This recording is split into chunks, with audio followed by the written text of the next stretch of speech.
Hello and thank you for joining us on the Monday edition of Journalist Hangout. I'm Ayodele Ozubakun.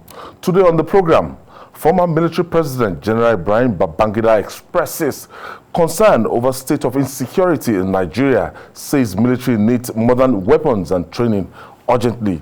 And later on the show, State Secretariat shot as NLC warning strike paralyzes Kaduna, with Governor El-Rufai saying he's ready for them. I'll be hanging out with Babajide Kolade Otitoju and Olabisi Deji Folutile. So if you're ready, let the hangout start now.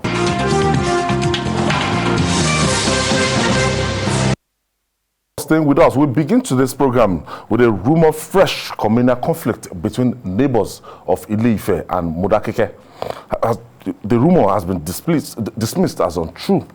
The state government has allayed the fears of residents over the alleged conflicts. Some government officials were at the two communities to calm the people and douse the tension. Let's share this video with you.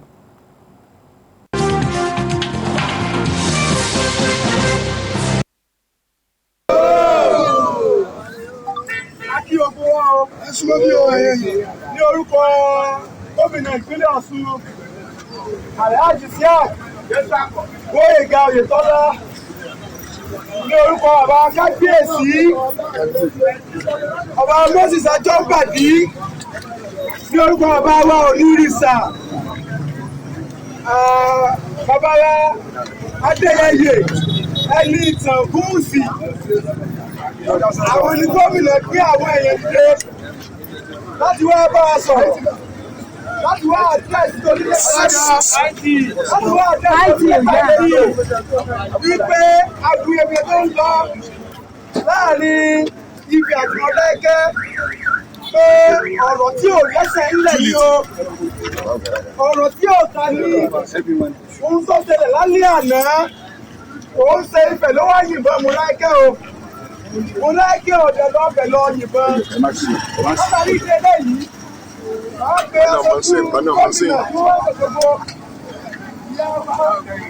Abiodun Ige tí wọ́n jẹ́ olùdámọ̀ràn pàtàkì fún gómìnà ìpínlẹ̀ Ọ̀ṣun lórí ọ̀rọ̀ ètò ààbò àti ọ̀gá wa Alhaji Tajudeen ẹni afẹ́ Lawal tó jẹ́ olórí kọmíṣánná fún ètò abẹ́lé lọ́pọ̀ wá fi ṣe gómìnà jẹ́fọ́.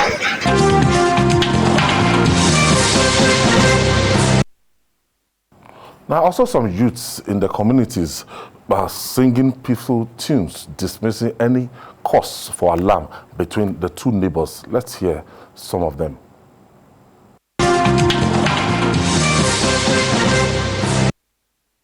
If you are checking your time, the time is 1:50 a.m. midnight. We are here at Okesho. Kò sí nǹkan tó ń jogun nílẹ̀ Ifẹ̀. Ọ̀ní ti pàṣẹ, Ògúnṣà ti pàṣẹ pé kò ní sógun mọ́ nílẹ̀ Ifẹ̀.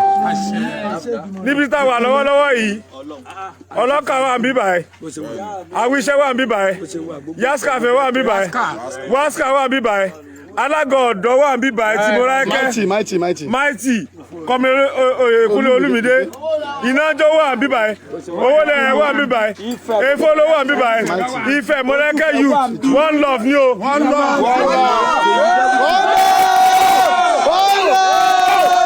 We are here. We are one and done together. Nílẹ̀ Ifẹ̀ kò ní sókun mọ́. Àti dé ọ̀dọ̀ bàbá Onírìṣà. Ó ti jákó bàbá jákó yé wa pé ká lọ káàkiri. Àti ọlọ́kà, àti Waska, àti Àwíṣẹ́, àti Nanjo, àti Efolo, àti ọ̀dọ̀ Modakeke Mighty, àti lọ káàkiri. A dẹ̀ ti jẹ́ kí a sọ fẹ́ anybody pé ẹ wọlé ẹ lọ sùn.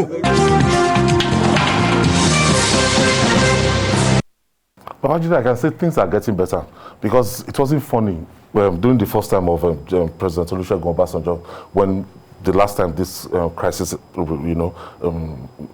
happened, and when they took me to that and they said, "This is Ife, this is Modakeke," I was just laughing because they were just too so close knitted together. You can't even see what is different. That this is different. So much intermarriage. I'm telling you. So it was so funny to me. I couldn't understand the killings and everything, several months of war and everything. But we thank God that this is just something, a false alarm.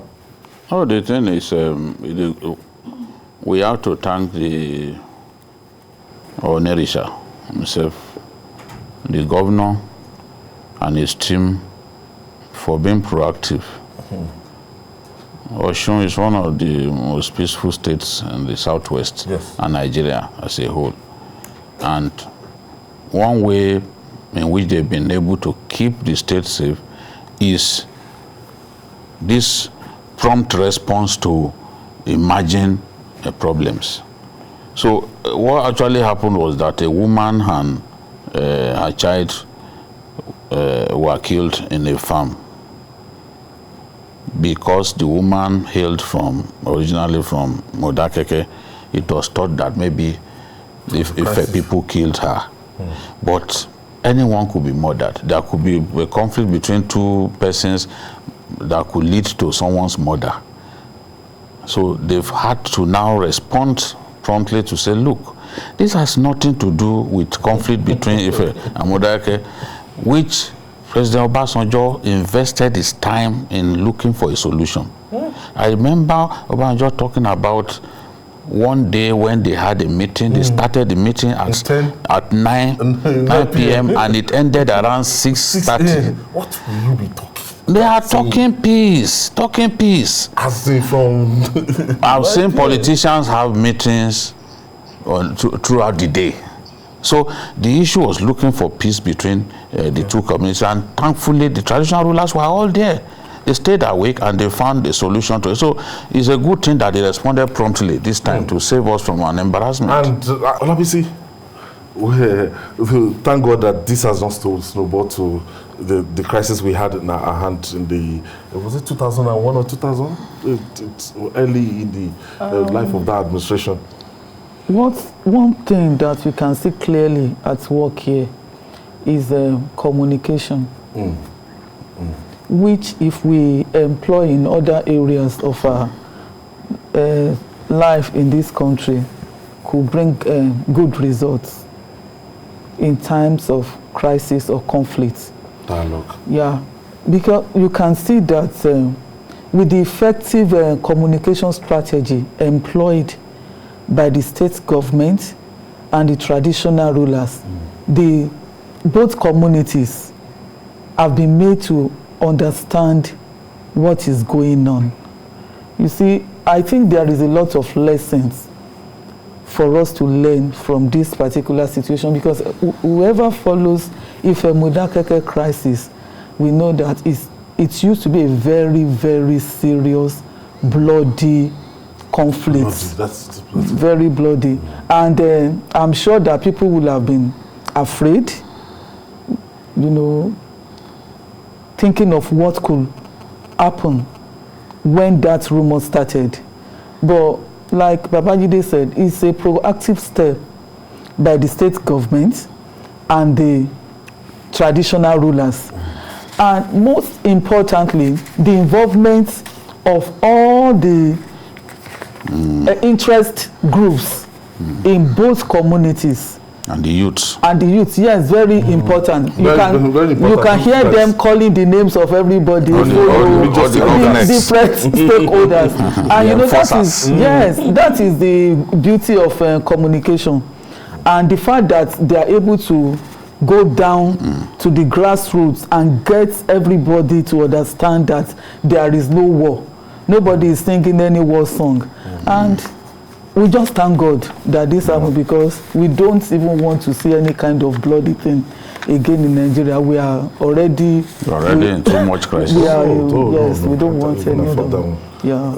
But what is so alarming? Sometimes sometimes boundary land disputes and something like this. If you remember, there's also a place in Anambra State where the governor is from, Umuleri and Aguleri. As at that time, it's still there. This conflict is still there. And we have some areas in Ebonyi State that, you know, people just wake up in the morning over boundary and land disputes. There is the conflict between two communities, one in Ebonyi and the other one in Cross River. We have conflict between between Ofa and Ile, long-standing conflict over boundary, you know. So all these things happen, but traditional rulers have to be engaged, and that's why I'm in support of a more extensive role for traditional rulers, probably even backed by the Constitution, to enable them to help us nip in the bud crisis in our country. Because the ONE has done a good job, and I will praise him for this. And you can see that even the Roughnecks themselves admitted that the ONE has told them that no, there should not be any fight. Even in your country, among traditional rulers, among the southwest traditional rulers, even in Nigeria, Honey has been playing a prominent yes, a man of peace, you know, it's a man of peace. His domain now. And he has said it that it will not happen in his domain, that he will not allow that to happen at this time. For someone who leaves his own community to go and seek peace elsewhere, the last thing that you want to see happen is for war to be brought to his door. So Oba Enitan Adeye Ogunwusi is not prepared to let that happen. And I'm sure in the next few days he will still be on the road seeking peace between these two communities and ensuring that that murder does not now lead to many more murders. I'm sure my producer is trying to connect the Oba of Oni of Ife, Obade Ogunwusi. I think he called will find him. It was on earlier and the line went away. So the high and low in Nigeria are perturbed by the rising insecurity across the country, and are not shying away from offering advice from former military president General Ibrahim Babangida has urged the federal government to urgently equip the military with modern weapons and training to adequately confront insecurity across the country. General Babangida also said it is necessary for citizens to support government and soldiers in order to bring the end to the crisis. Today, when I read this story, wow, I said, okay, this is General Babangida, a former self-styled military president, military head of president in Nigeria, and his intervention is very, very important this time around. Now, it is clear that one thing we are faced with is, apart from the shortage of manpower, equipment, weapons. And somebody was even saying it. I think you sent something to me that a senator was even quoted as saying most of the equipment that these people they use, their own equipment that was confiscated from our soldiers, and they are using it against us. Yes, so we're in dear need of equipment. That's Senator Alim Dume. If anyone who is conversant, who is a keen watcher of this program, will know that I have repeatedly asked for more weapons for the army. Yes. I've been to the war front a number of times. I've seen commanders spoken directly with troops, the lowest of the low among our troops, spoken to middle cadre officers, spoken to commanders, spoken to generals. Without being immodest, I know the problems confronting our armed forces. I can't come here and simply be shouting about equipment if indeed we had enough. And now former military president, Ibrahim Babangida, you want to bet that he still has people in the army, he has information. You can't get to that level and not have people constantly be talking to you about what the problems are. You were an armored officer, you were in the army, so you will still be interested in what goes on in the army. It's still your constituency. So IBB from time to time will be communicating with people, whether they are junior or even middle cadre officers, and it will have a firm grip of what the problems are. And that is why he has come out to say, look, at this time, we need weapons. And about the same time that I was talking, Aliu Ndumetu, who is the chairman of the Senate Committee on the Army, was also saying that if we are giving them timelines, if we are challenging the army to deliver the goods, to defeat the insurgency as quickly as possible, then we must provide all that they need. So Aliu Ndume himself also talked about the need for weapons for the army. Remember, he was even quoted as saying that a lot of the weapons they use are civil war weapons. Although I think that's grossly exaggerated. There are so many weapons that we have that have nothing to do with civil war. If you talk about some of our tanks, like the T-55 Russian tank that we have, it was Shagari that bought it, so it was not bordering the civil war. And we have artillery weapons as well that Goodluck Jonathan bought. Some of them, his former head of procurement was in Ukraine for up to 6 months, buying weapons. Okay. I have on the line Oba Adeyeye Nita Ogunwusi, the Oni of Ife. Thank you for joining us, Kabesi. Yes, good evening. Good evening, sir. Well done, Uncle Shell. Yes, sir. Ordinarily, we can't frustrate, but then, respectfully, sir. we welcome you to Journalist Hangout.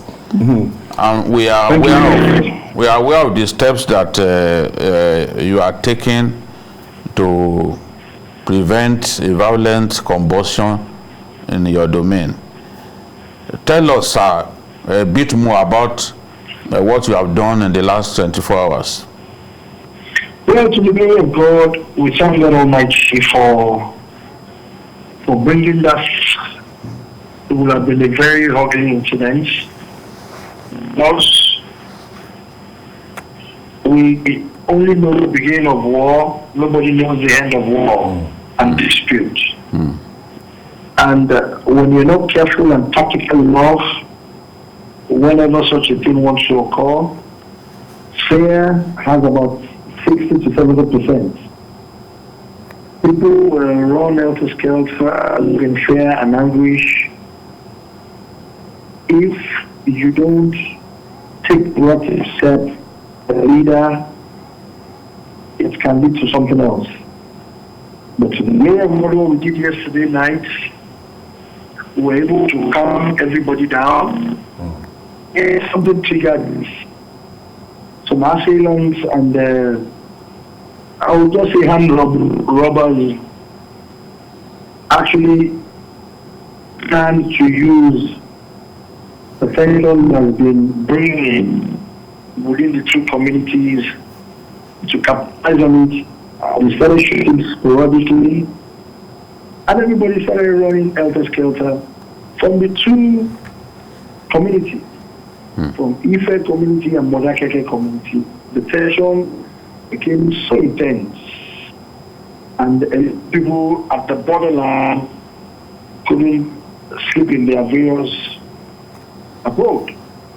So what we did was just to be proactive by sending very bold people to the border to check.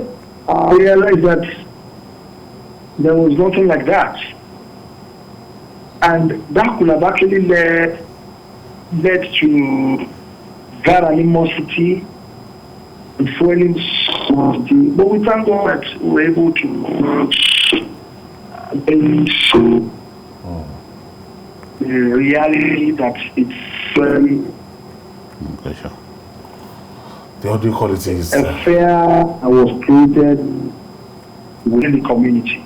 Yes, we've had long issues of many years, this history of Modakeke and Ife, but war is not a good thing. It's very anti-progressive. It's very counterproductive. As a model, I preach priests all over the world, charity must begin at home. Yes. So for me, we don't want to fight war. War in even Yoruba land and our ancestral home is not even a good thing. We know what is happening in the country. Generally, people with bad intention will just hijack it and take it to another level. So we are very thankful to God and very proactive. He came on board because we all came out during the night and we were able to quench it to the glory of God.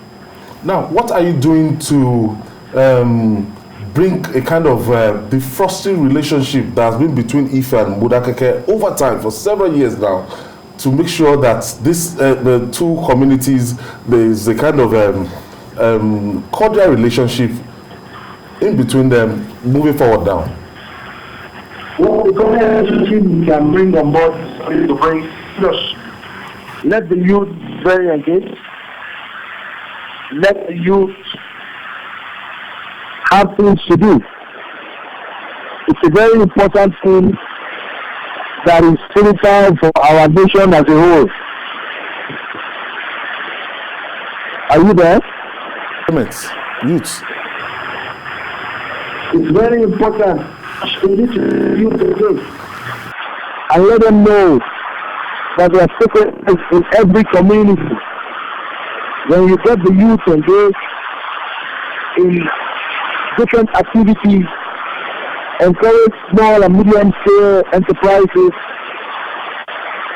have a very strong and formidable information database that will let them know that the greatest strength is what binds us together than what divides us. Engage them, even in socio-cultural activities. Engage them in farming. Lead by example. Very important for leaders to always be very proactive and lead by example. If you have proactive leaders in every community, you will not be having disputes, you will not be having war in terms of ethnic clashes and destruction of property rights. We must be proactive. So it's a lesson yesterday that, thank God, we were very proactive because thousands of people, they have actually trooped out. But to the glory of God, by being proactive, we were able to catch it. So along the long issue between Ife and Modakeke, we are all the same. We all came out of the throne of Oduduwa.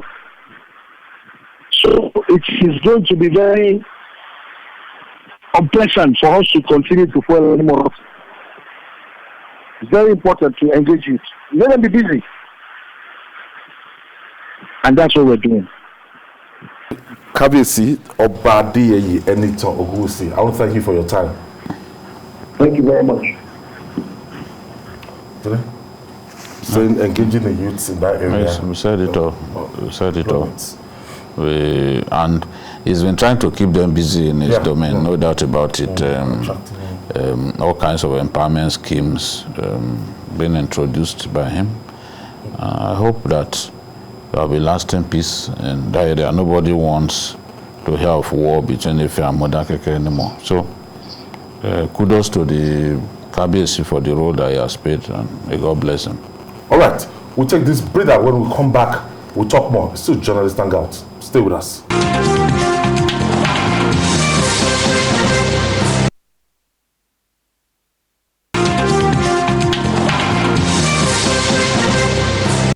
It's your favorite news and current affairs program, Journalist Hangout, reaching you live from TVC News, the best TV station of the year. Olabisi, let's go back to the military. Okay. And General Babangida, the former military president of Nigeria, and he's talking about the equipment. But he knows the process of procuring these equipments. Sometimes maybe the bureaucracy and how long it could take and everything. But he's saying that they should be well equipped. Yeah, if we talk about equipment, it has to start from budgetary allocation to the military in the first instance, because it is only the money that is available that can be used to buy equipment. Even if you have the money, if I'm not guaranteed you getting the equipment. We first of all need to see how much do we even budget for our military in the first instance in terms of naira and kobo, and what is the cost of military equipment compared to what we budget for them. Now, in 2016, Nigeria's military spending and budget was $1.72 billion. In 2017, it's reduced to 1.62 billion. That is about 5.8% decline. In 2018, it rose a bit, and it was about $2.4 billion. But then in 2019, the thing went down again to $1.86 billion. Now we are talking about dollars here. In 2016, when it was 1.72 billion, what was the exchange rate? And now in 2021, what is the exchange rate? So even if we budget more in terms of naira for the military, what is the real value of the money that we are budgeting? Because these things are purchased in dollars. So really there is no doubt that we have not been given enough priority to military defense budgetary allocations. However, there is another problem of corruption even concerning the money that is budgeted. We have stories of generals, whether true or not, building or buying houses in Dubai and all of that. We have not been able to actually audit what our resources, our budgetary allocation for military and defense. Our story is classified. So that is very important, because we cannot keep talking about budgetary allocation without auditing what we have. Do you get it? I mean, it is not enough for us to just throw money at our problems. These things must go together. We need to know what we have, what we have been able to achieve or accomplish with the little budgetary allocations that we've been having in the past, and to now know the areas, the gaps. Now, Ali Udime is telling us that even the equipment that Boko Haram insurgents are using, that most of them are stolen from our military. Now the question again is this: we are talking about budgetary allocation more and more. What happens when we even now get the equipment and they are stolen again by insurgents? What are we doing? Or they overrun. Yes, what are we doing to prevent such things? Because it's such a complex situation. I don't think it's something that we can just say that, okay, let's increase budgets or let's increase training. Now, in the area of training again, who do we train? We know we have budgets for training, but at the end of the day, how do we decide who goes for training? Is it politically motivated? Is it militarily motivated? Is it, are the people going for training the right people that should be going for training? Some of these things we need to actually go deep into them to really know where the problems are. But there is no doubt that we need more allocations for our military. We've said it several times that the decline in our military didn't just start today. That it has been something that is like a systemic decline since the days of even President Babangida himself. Yes. That's, it's difficult not to link him to anything that has the roots right now, because it started the process of big, massive downsizing of the military in Nigeria. Yes, he felt that we didn't need a large army in peacetime because our neighbors are not the kind of neighbors that you wake up every day, you are not sure that they won't go to war with you the next day. At least peace then. Yes, we are not like Ethiopia. Neither are we even like Chad that had to fight a 40-year civil war. So when you look at countries that are constantly at war, their armies are usually ready. Look at Egypt, for example. Egypt led the Arab war for years against Israel, constantly fighting until the Americans were able to bring about peace between Egypt and Israel over the North Sinai. And at the end of the day, Egypt and Israel became friends, which was what led to the murder of President Anwar Sadat in 1981 by one of his bodyguards, because he didn't like the fact that he went and negotiated for peace, brokered by the Americans with Israel. The Arab world have always seen Israel as an enemy that must be destroyed, you know. So the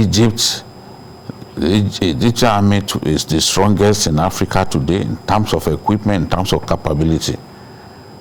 So, and it's because of years of war, prompted them to always be ready to always have what they need to face war against their enemies, against their neighbors. It's the same thing that you find even with Eritrea. Eritrea was supposed to be a small country that became independent not long ago. But it has a very capable army because of years of war. Even our Chad here. Years of war. Chad too is the most seasoned, it had the most seasoned army in West Africa, constantly going to fight at this place or that place. When there was a big problem in Mali, they had to send for them. In fact, it was in the war in Mali that they lost the commander of their special forces, one of the most talented soldiers to come out of Chad. But today, Chad is strong, and they are able to keep the enemies, the rebels, at bay. They lost their president, but they defeated the rebels, arrested hundreds of them and paraded them. We saw the pictures, and they destroyed their gun trucks. They made sure that they couldn't penetrate beyond the north of Chad. But the president, at about 68 years, going to the front to go and fight, it cost him his life in the end, because it takes someone to just fire an artillery priest. Even the people guiding you will run away. Yes. So this is the thing. In our own case, for so many years, we refused to equip the army. We refused to even recruit into the army. Beyond the fact that IBB saw the need to reduce the troop strength, we also we were not recruiting regularly into the army and regularly into the police. Now it has caught up with us. Look, why does Boko Haram overrun military bases? They will come with superior number. This is what they use. They will come with superior number. They know how many, they have an idea, they have good intelligence about how many troops do you have at a location. What are the weapons that you have there? They will decide among themselves whether those weapons, whether they need those weapons. If they need those weapons, they will go to that place with superior number. They will outnumber the troops, maybe in some cases of the ratio 2 to 1. And it's the weapons that you are carrying that the soldiers too are carrying. So there's no way they will not overrun the base unless the Air Force quickly comes in. And it's not in all cases that the Air Force can always quickly come in, because they have to be careful too. Because sometimes the weather will be bad. In that Sahelian area, the Sahelian haze is a big problem. It affects operation. So sometimes you expect the Air Force to quickly come and assist, but they can't be airborne. So this is the thing. We have a lot of things that we need to buy for the army, except we want to deceive ourselves. When you talk to troops, they will tell you, I don't expect their generals, for example, to come out, but even this current chief of army staff, said it at the Senate that they need weapons. So it's not, even in the past when we are speaking for them, I've been at a forum where I was speaking for the army and I was asking for weapons, and at the end of the forum, some generals there called me and said, please, we didn't ask you to say this, because they were thinking that they could be in trouble. With the army? I was speaking on my own this thing. I'm not speaking for you, I'm speaking for myself. I'm telling the chief of the commander-in-chief to buy weapons, because that is the truth. Olushola is calling us from Ilesha in Osun State. Yes, thank you. Good evening, Ayo. Good evening, Shola. Oga Babangida, good evening, sir. And the woman at the left-hand side there. Now, number one, I will appreciate the Oni of Ife and the Ogun for Kakeke. Yes. For that laudable effort they've made to make sure there is peace in their domain. Why? Because if and Modekeke cannot come back and experience the past periods that were very, very ethical and very disastrous on them. Yeah. Now, on the rising insecurity in our country, honestly, we appreciate our president to do the needful by getting necessary equipment for our armed forces, and as well involve maybe intelligence gathering. Nigerians are fed up with the situation we find ourselves today. We need to come out of it and get ourselves on the right track for better development. Thank you very much. Thank you, Shola, for your contribution. So we need plenty of armored vehicles. We need, like the T-72 Russian tank, the main battle tank from Russia that we bought before the 2015 election. The chief of army staff, Menema, sent his head of logistics to Ukraine. He spent about 6 months there, because you can't buy these things from the shelf. Just trying to piece together the T-72 tanks. They could gather like 3 to produce one. 3 disused T-72 to produce one. That was how we were able to get those T-72s. And they helped us to chase Boko Haram away from the local government that they occupied, and we were able to have elections. Right now, a lot of those T-72 are gone. Of course, our engineers do not have the capacity to service them, to repair them and all that, because at that time we brought in Ukrainian engineers who are helping, but they've since gone home. Now we need, because T-72, the advantage it has is that if you fire an RPG at it, the RPG will not be able to cause damage. But it can cause damage to APCs, it can cause damage to Eagle tank or T-55 Russian tank, those of them that are light, that have light armor. But with the T-72, it's so big, if you see the armor tank,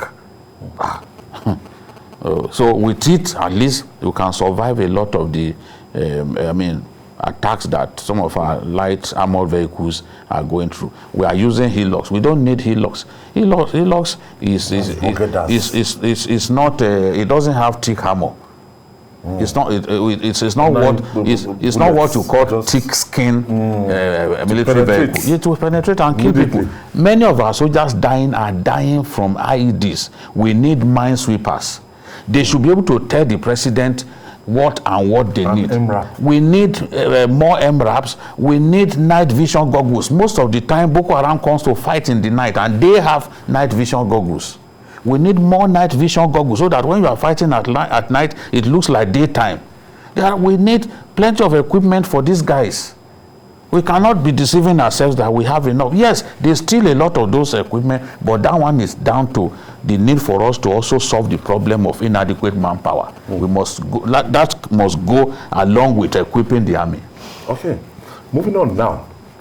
They vowed to shut down Kaduna State and have stayed true to their threats.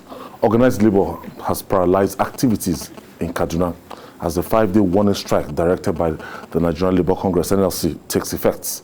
They cited mass sack of civil servants by the state government for their action. Highlights of this include total power blackouts, shutting of the state secretariats, markets, and banks.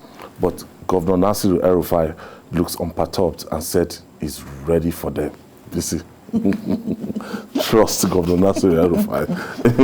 Honestly. He likes challenges it like this. Yes. Before now, we said it last week on the program that, look, sometimes there are civil service,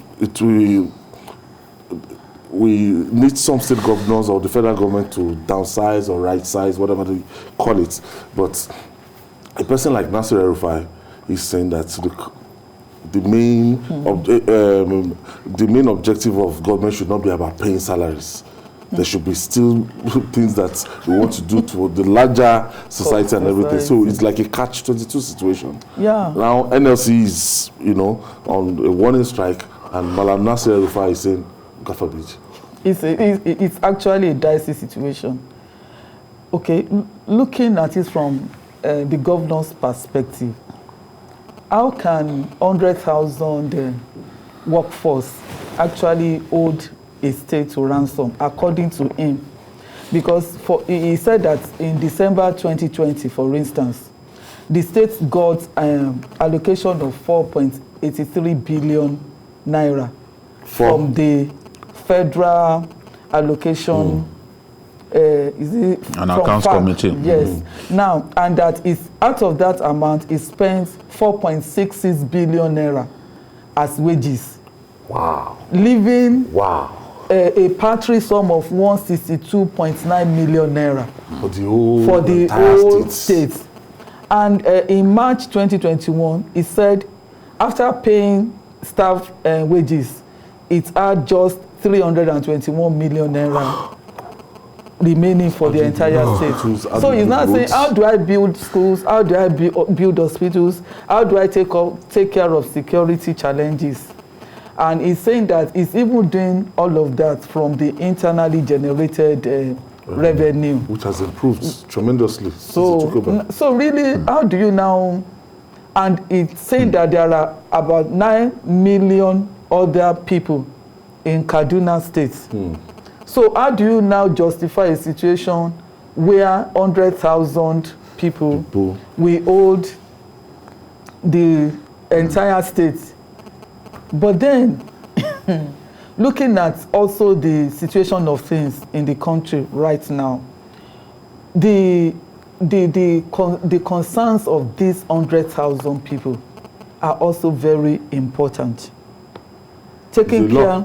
Yes, taking care. To pay it. Yes, taking but the care way of out them is very important. But then, this is also the governor that jumped at paying the 30,000 naira minimum wage when other governors are still looking at it.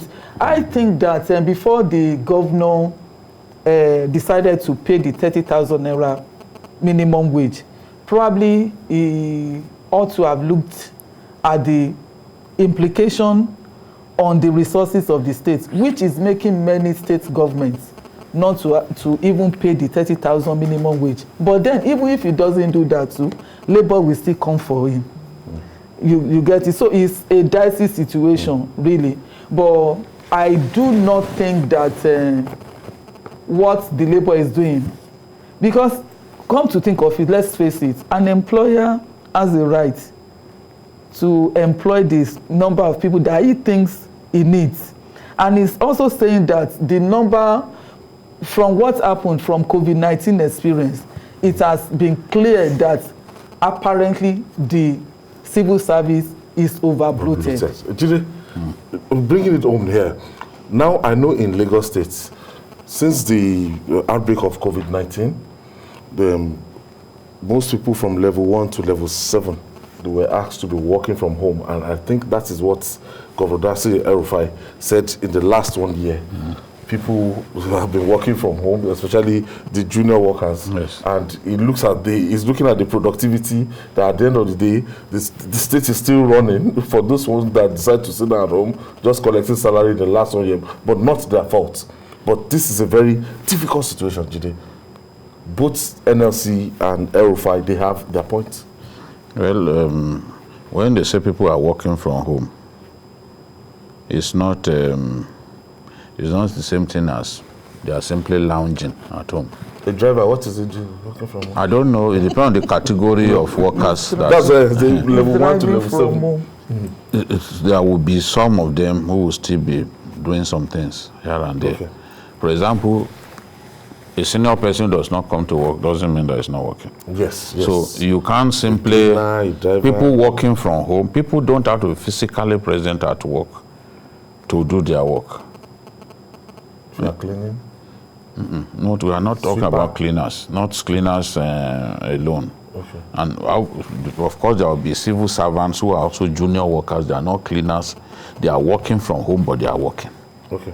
You know, like some of the clerical staff, for example, they must they must do that work for other people to be able to achieve the objectives at work. Junior people will still need them, you know.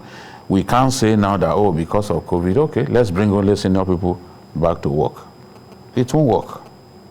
Because those junior people are still helping you to do some work, even while at home. The environment might not even be conducive with that. For some of us, we even do much more work when we are outside the office. If you remember the university setting, the non-academic staff, very strategic to... Yes. You can't dismiss them. They are like what you call maybe ad hoc workers or people who assist you, but it doesn't mean that they are not crucial. Going back to what Governor El-Rufai is doing, I think he has a point, and I've always asked for right sizing of the civil service. A lot of our governors simply can't find the courage.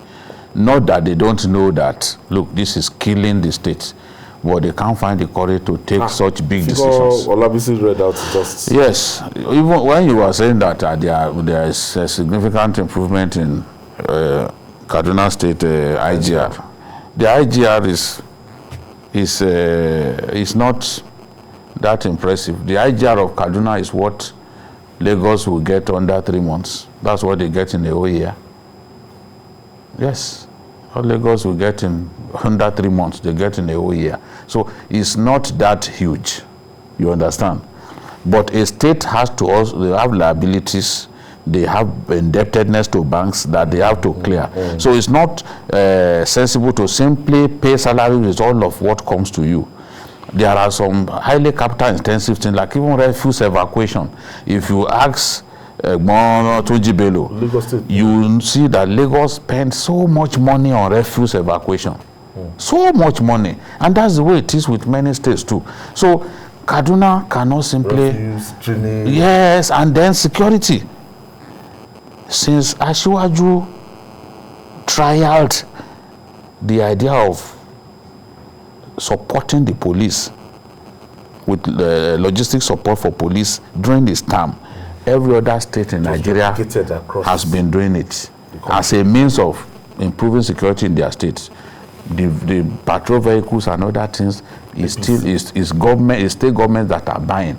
The other day, Hope Uzodinma, harassed by the hoodlums who are burning down everywhere in the state, quickly bought 80 vans. 80, you know how much 80 vans will cost to be distributed to the security agencies? 80 vans. That's going to cost billions. You know? So this is the situation. There has to be a middle ground. I want an NLC that will be prepared to sit with governors to say, okay, let us agree on the way forward. Not to be confrontational at all times, because some of the steps, when Asiwaju took those steps at that time, some people thought he was crazy. But he needed to do it. And he did it during his first term. I've not seen any governor, any of today's generation of governors, who would take the kind of risk that Asiwaju took during his first term. They will be thinking that it will cost them their second term. He right-sized the Lagos civil service during his first term. You know? So, because he thought that was what was right, that's what this man too wants to do. It's a warning strike. Let us see what happens when a full-blown strike begins. Maybe because a warning strike now, he knows that it's just a matter of a few days, he may not even talk to them, you know. But the introduction of, the joining of the strike by TCN makes it a lot, a lot more dangerous than everything, because naturally electricity falls under the state that is challenged in terms of security, and you want to shut down power. They have even done that already. They've done that. Since last night, yes, there is no power. Wow. They've done that. They have to do that to actually make the strike effective. Yeah, they have to do that. And the banks too. The banks too. Joining them. No, even the airports. No flight to Kaduna. They're under the union. Fun. Yes, fun. They are going to lose. Airlines will lose money and all that. So it's costly. I think it's better. They want to sit together, Sha. Yeah, they should just negotiate. They should, but definitely, I don't think our state government can continue. No, we can't continue like this. Bogus the hemorrhage that we are facing. We can't continue. Every state now, they are accusing more than 9 million people. They are accusing Erufai now going back to 18,000 minimum wage. That by April he went back.